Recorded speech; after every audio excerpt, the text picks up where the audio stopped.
So let me think. Obviously they have a lot in common, which is kind of why I picked the two.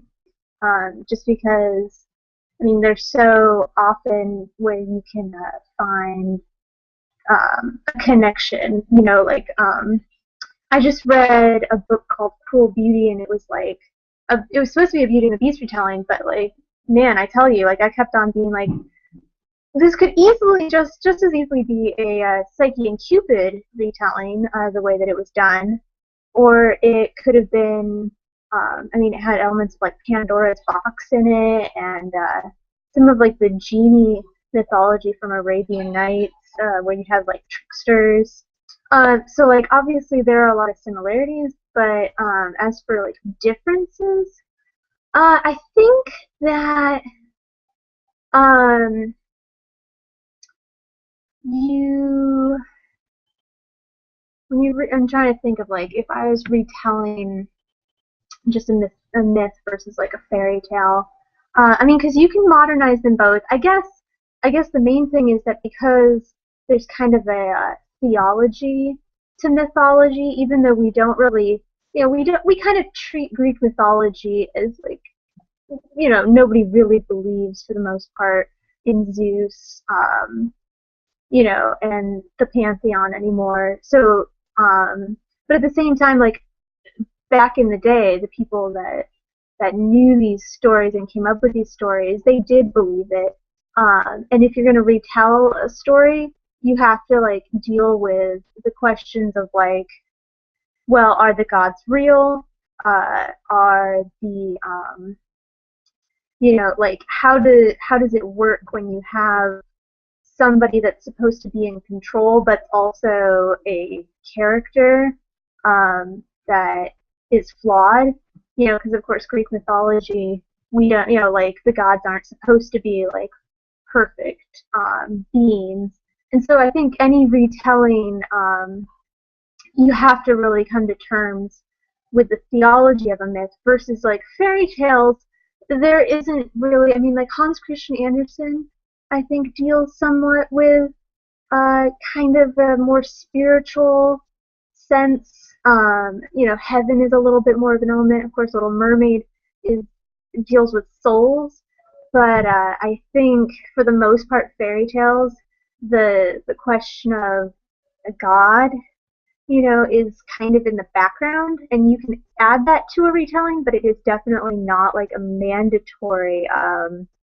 It's not mandatory that you address any theological questions. Whereas in mythology, I think any retelling of mythology, you have to come to terms with uh, a greater existence beyond like the humans in the myth.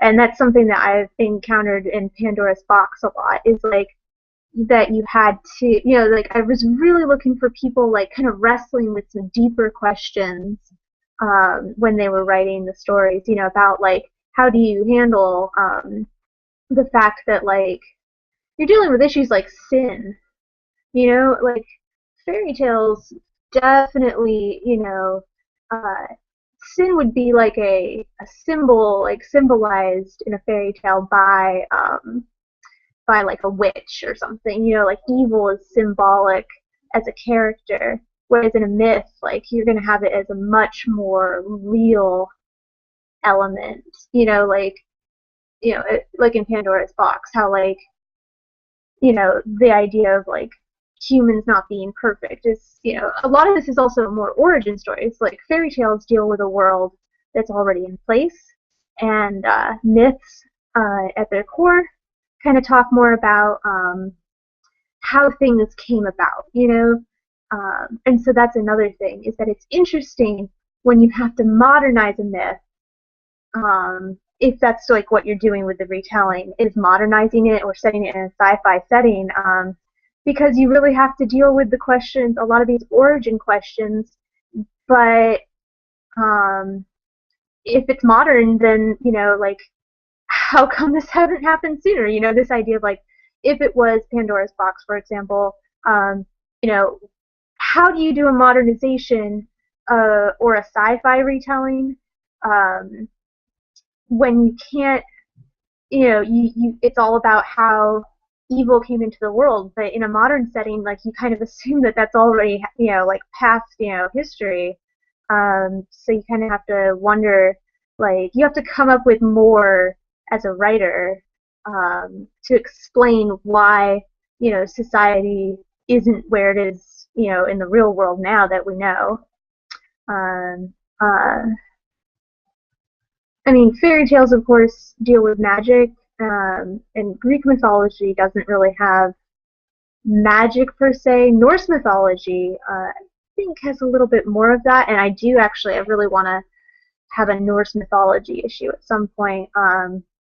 I've kind of been focusing on Greek Roman mythology just because I think that's kind of the most common in our society, what people are most familiar with, and when you're just kind of starting out a magazine, you really don't want to alienate people by picking things that are too random for your theme. But yeah, I mean, I want to do a Norse issue. I want to do an Egyptian issue, at the very least.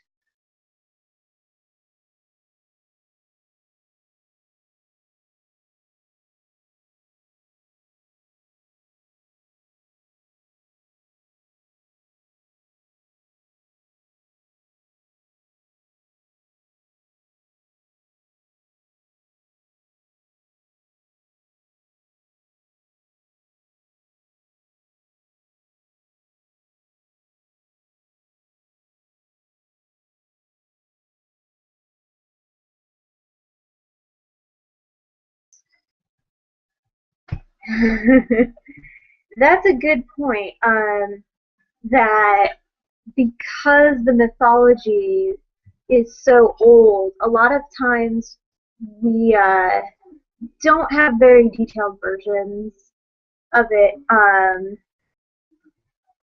Like, yeah, Pandora's box, like everybody knows the story, but like you don't really have that in a 10-page story that people can just read. It's kind of just yeah, it's definitely something that was more of an oral tradition.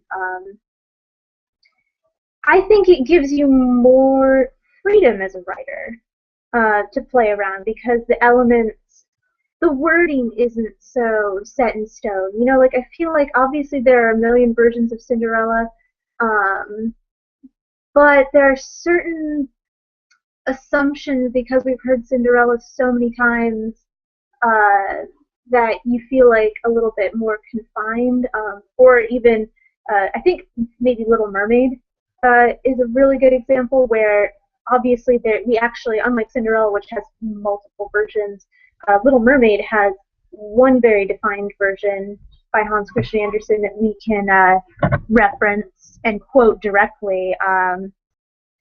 And because of that, I think that it can mean that you can get a little bit more caught up as a writer in feeling like you have to stay true to certain parts of it. Whereas, like, with a Greek myth, the wording isn't as set in stone, so you don't, I think it's easier to kind of dissect it and see it as something more malleable, which is always a good thing.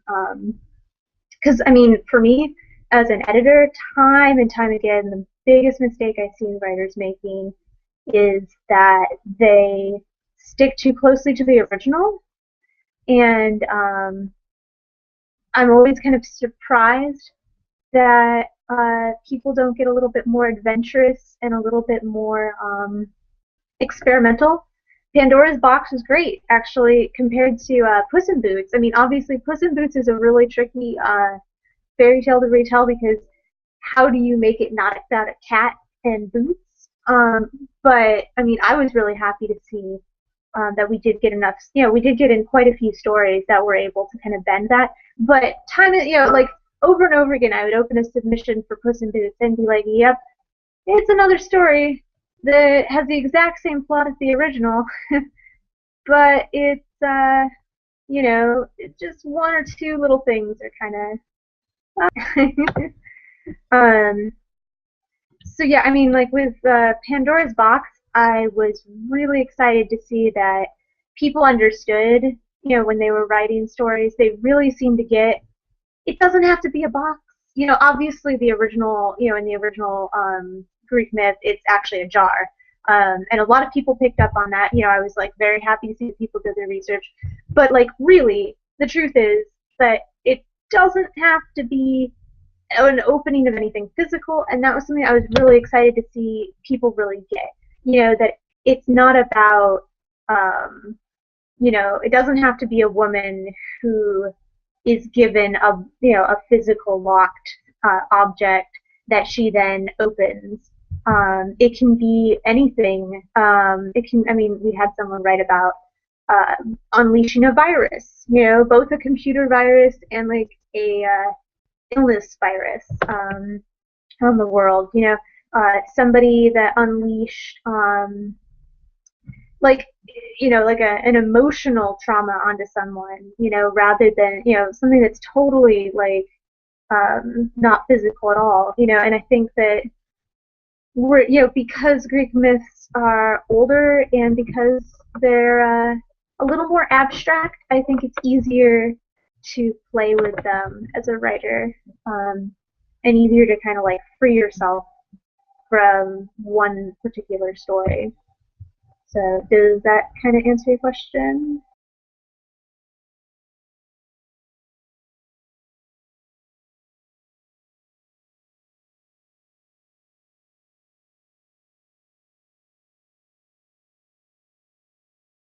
Interesting. I've never really thought about it like that. I I see what you mean because fairy tales, the characters are often very much the same. You have a lot of stock characters who, like you have the princess, who's kind of a generic princess. You have the Jack character. A lot of times you have the witch, you have the king. So like I see what you mean. Because yeah, there often doesn't seem to be a lot of character development in fairy tales.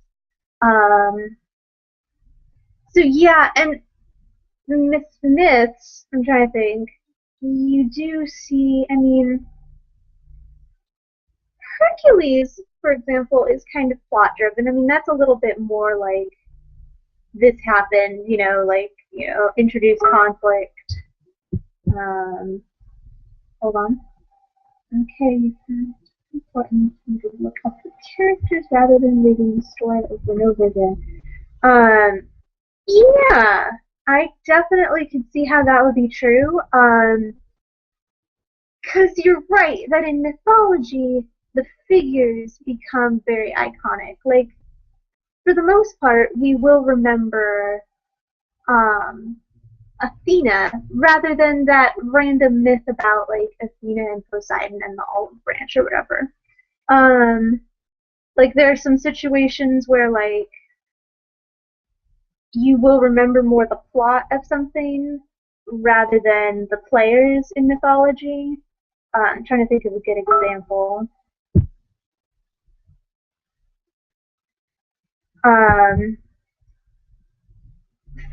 I mean, okay, like again, kind of the 12 Labors of Hercules. You do have like the slaying of the Hydra. Is pretty, that's something that like people have used that particular plot point in, man, like, I mean, Marvel's been using it the heck out of it lately, with like Captain America, that kind of idea.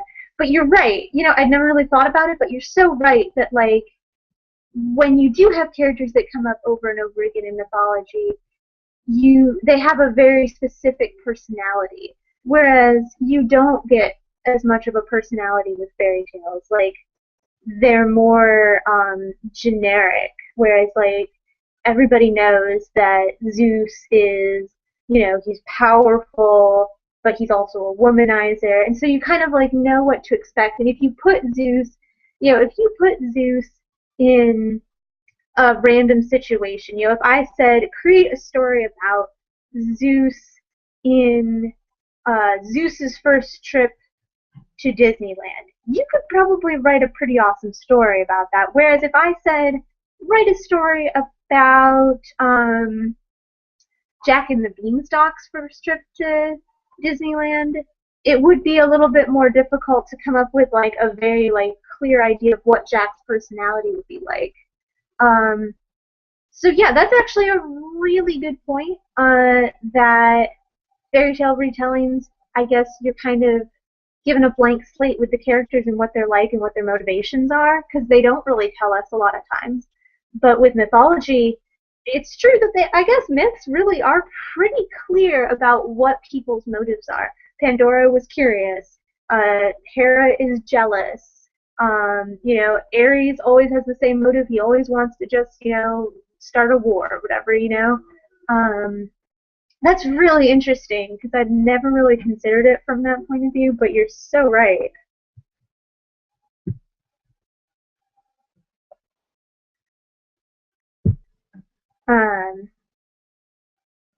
Which I guess is maybe one of the reasons why I like Greek mythology so much. It's interesting because you don't see that a lot of times when people rip off Greek mythology, like I'm thinking of like Battlestar Galactica, if you've ever seen that, they kind of use like the Greek gods as their basis for religion, and they still, it's like a sci-fi where they still believe in them.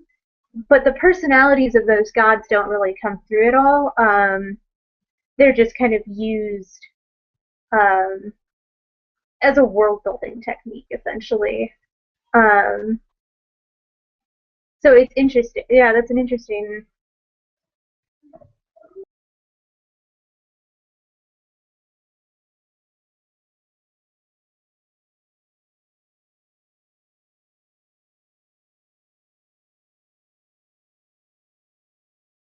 Do you look for different things in submissions, retelling myths, and fairy tales?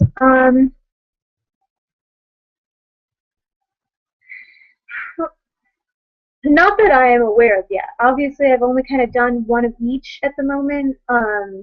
So I think I'm still kind of learning like what types of things like really grab my interest. But I mean, it's kind of the same for both. Like I'm really looking for outside the box kind of thinking, something that shows me something about the story, that I didn't know before, or adds something to the story that I didn't know before, regardless of whether it's like a myth or a fairy tale. Myths are interesting because they're all connected, so you really can't tell. You really can't retell. Well, you can, but like sometimes you're not going to want to always retell a myth without, somehow encompassing the entire world. Like with fairy tales, you don't really get as much of like a world. Like they're much more self-contained. Like Cinderella and Sleeping Beauty, they don't know each other. They don't have any relatives in common. Like you can create a story where that is true, but you're not going to have as much. It's not like I feel like mythology is more of like a television show, and like a fairy tale is much more of just like a 2-hour special. Like they're much more self-contained than myths. Mythology, something that I do kind of appreciate in a myth, if you can pull it off in a short story, which is difficult to be perfectly honest, is to kind of grasp the big picture. Like mythology is very political. It's got a lot of like, oh, if you're gonna tell me that Zeus sent Pandora down to Earth to infect the world, you kind of have to tell me like the whole story about like, well, why does Zeus hate the humans so much? Does he hate the humans? If that's really what's going on here, and then you can really like make it into this huge thing, and that might actually be one of the biggest struggles, is like how far can you take it before like exhausting yourself as a writer and like stretching the story too thin, because obviously like these are short stories, so like you want to have as much breadth as you can have, but you don't want to like spread yourself too thin.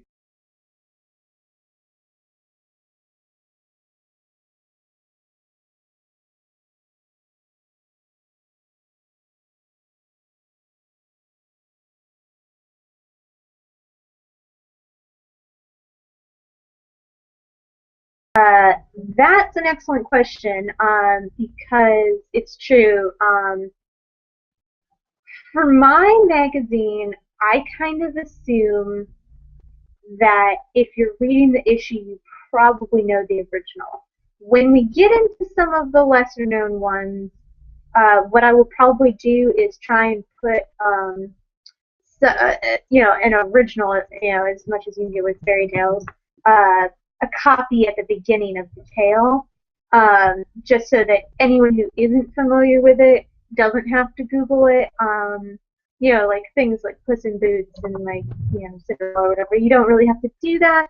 But I think that if we were going to do something, I mean, 12 Dancing Princesses, I'm actually considering that, doing that because it's like, it's pretty well known, but it's just enough where um, I'm not 100% sure that people will have actually read it ahead of time. It's pretty basic, so we'll see. We'll see if I feel like that ends up being necessary to add. Um, yeah, I don't know. Percy is also another one where I feel like everybody's pretty familiar with like the Medusa character, but maybe not like the actual play-by-play of how everything is kind of set up and comes about. Because so basically, the point is that I'm going to kind of assume either that I'm going to give you the tools to be familiar with it as a reader before going on to the short stories, or that I'm going to kind of assume that my readers are already familiar with it, and so that that kind of makes it more so that I just hold on. Okay, if we assume well-known stories are the most relevant to our cultures, is it even relevant? Oh, okay. Hold on. I'm just gonna finish real quick answering the question about the difference between retelling the two. So at least for like timeless tales, I'm going to probably treat them relatively close to the same as to like what I'm looking for, which is kind of like trying not to stick with the original plot set up as much as possible as a writer. But of course, obviously, we've all heard like a million Cinderella retellings, so in order to grab my attention, you're gonna have to be like really original. Whereas like a 12 Dancing Princesses retelling might not have to be quite as out there in order to grab my attention because I haven't read like a million of those already. So might be the main difference is that it might actually make it just a little easier for writers to do something that I haven't seen yet, if it's something that isn't, that is less known. Okay, so then are the lesser known stories even relevant? Yeah, I see what you mean because it's kind of like a shifting, sifting thing is the stories that people care about kind of come to the top, and then the ones that people can't really relate to aren't going to be the classics. That is true, but okay, it's kind of like television shows and movies, though. There can be a lot of sleepers out there, movies and TV shows and books that like are totally unknown but are like hidden gems. I think so. Like, I think that obviously it's more profitable for me as an editor to pick stories for each theme that people have, people know about and already love, because, if people are like, I've never heard of that, then they're probably not going to want to read, like, 8 different retellings of something that they've never even read. But at the same time, I think that, there are definitely certain stories out there that are not as well known and are definitely worth, it might just not be worth dedicating a whole theme to. I mean, like, I would totally love to accept stories that are like a cross between a really kind of random tale, something that nobody's ever heard of, something like that meshed with something that is very familiar, like that might be more of a way to do it. Because like I think that like you can't just rely on the PR of the fairy tale and how well it's done through the ages based, like that can't really be a judge. How popular something is can't really be a judge of like how good, the story is. I think that, obviously you kind of want to start with more popular ones, but you're going to run out at some point. And it's like, well, do you just keep on going back and doing the same ones over and over again, or do you kind of branch out and try and introduce people to the new stuff? That not new, but like the stuff that maybe they haven't heard about. So I can see your point, but I don't really agree. Although I mean, there are definitely like a lot of fairy tales out there that you haven't heard of, and that's because they're just like everything else you've heard, or they are, kind of less, in quality.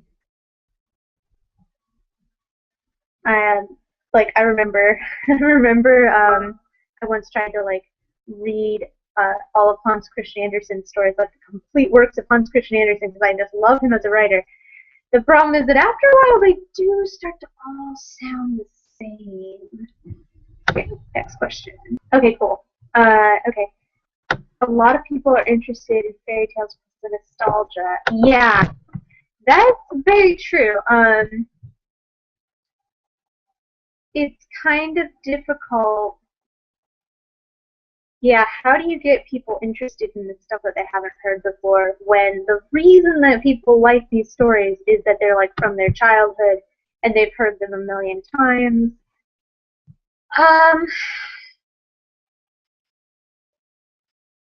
I guess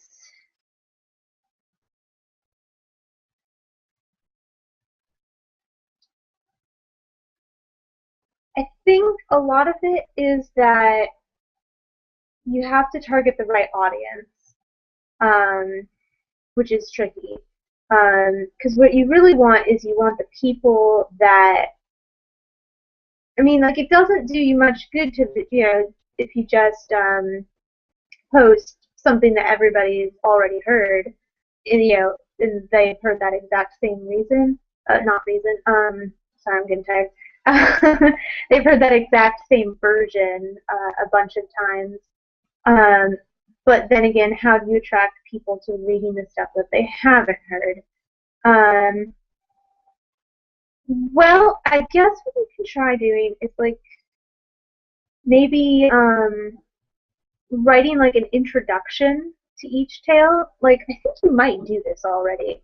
Um, like what I would say is like if you can explain what other tales it's like or what makes it unique, kind of like a real short little blurb about like unlike a lot of other tales that have become popular, this one, in this one the witch doesn't die at the end or something. I mean that's obviously kind of a spoiler, but I mean and obviously picking ones that are short are also going to be good. I'm gonna head out. So thank you, oh my goodness, like so much for coming around and making it so that I wasn't just reading submissions this whole time. So I really appreciate it, and glad that we could talk. And we'll have to do it again sometime.